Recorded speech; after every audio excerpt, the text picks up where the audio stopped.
સુરતમાં Varachha cooperative bank લિમિટેડની 31 વર્ષના ઇતિહાસમાં પહેલી વખત ચૂંટણી યોજાઈ છે, જેમાં મતાધિકારનો ઉપયોગ કરવાની ફરજ પડી છે. સુરતના વરાછા બેંકના 31 વર્ષના ઇતિહાસમાં આ પ્રથમ વખત ચૂંટણી યોજાઈ છે. ચૂંટણીમાં સહકાર પેનલ અને તેની સામે અન્ય અપક્ષ ઉમેદવારો મેદાનમાં ઉતર્યા છે. 5 ઉમેદવારોએ ફોર્મ પરત ન ખેંચતા અને સહમતિ ન સાધતા આખરે મતદાનની નોબત આવી છે. બેંકની કુલ 15 બેઠકો છે, જેમાંથી 3 બેઠકો પર ઉમેદવારો બિનહરીફ જાહેર થયા છે.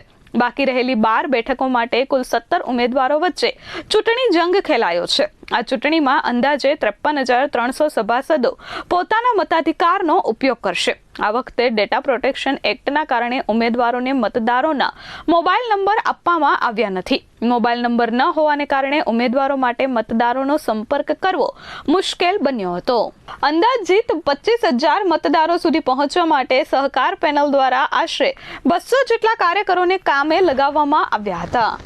1955ની અંદર વરાછા રોડના આગેવાન એવા શ્રી પીબી ઢાકેચા સાહેબ, વલ્લભભાઈ સવાણી, બાબુભાઈ ઓથા, પ્રભુદાસભાઈ, આ બધા જ વડીલોએ આ બેંકની શરૂઆત કરેલી.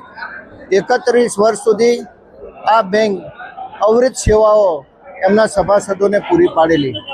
આજે 65,000 કરતાં વધારે સભાસદો, 30 કરતાં વધારે બેંકો અલગ અલગ શાખાઓ કાર્યરત છે. આજે બેંકના ડાયરેક્ટરનું ઇલેક્શનનું મતદાન છે. સવારથી ખૂબ ઉત્સાહથી મતદારો, સભાસદો મતદાન કરી રહ્યા છે. 8 વાગ્યાથી સતત લાઈન છે. મતદાન કુટીર સુધી પહોંચવામાં 1 કલાક અત્યારે મતદાન મથક સુધી પહોંચવામાં વાર લાગી રહી છે. આ બતાવે છે વરાછા કોઓપરેટિવ બેંક ઉપર સભાસદોનો ટ્રસ્ટ.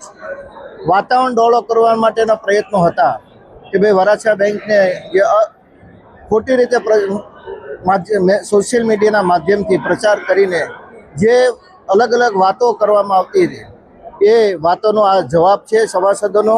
અને સભાસદોએ આ બેંક ઉપર જે ટ્રસ્ટ વ્યક્ત કર્યો છે એનું આ ઉદાહરણ છે. આજે આ મતદાનની એટલી જનજાગૃતિના કારણે આપણે કહી શકીએ. Bureau report S24 news, Surat.